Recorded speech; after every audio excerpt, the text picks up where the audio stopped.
Rashmikant R Shah.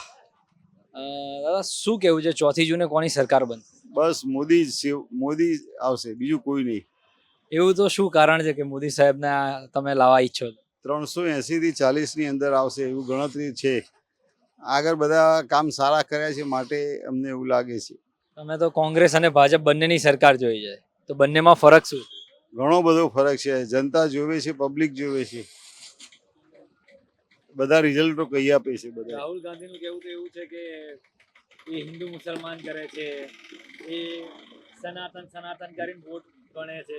ના બધી ખોટી વાત છે. એ તો બધી વાતો જ કરે છે. બાકી આવશે તો આપણી જ સરકાર, ભાજપ.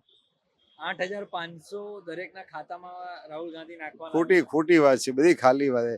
સત્તા લેવી છે એટલે ખાલી ગપ્પા મારે છે, બાકી કોઈ આવવાની ચાન્સીસ નથી. ક્યાં ઘરમાંથી કાઢીને આપવાના છે. Thank you sir. ઓકે.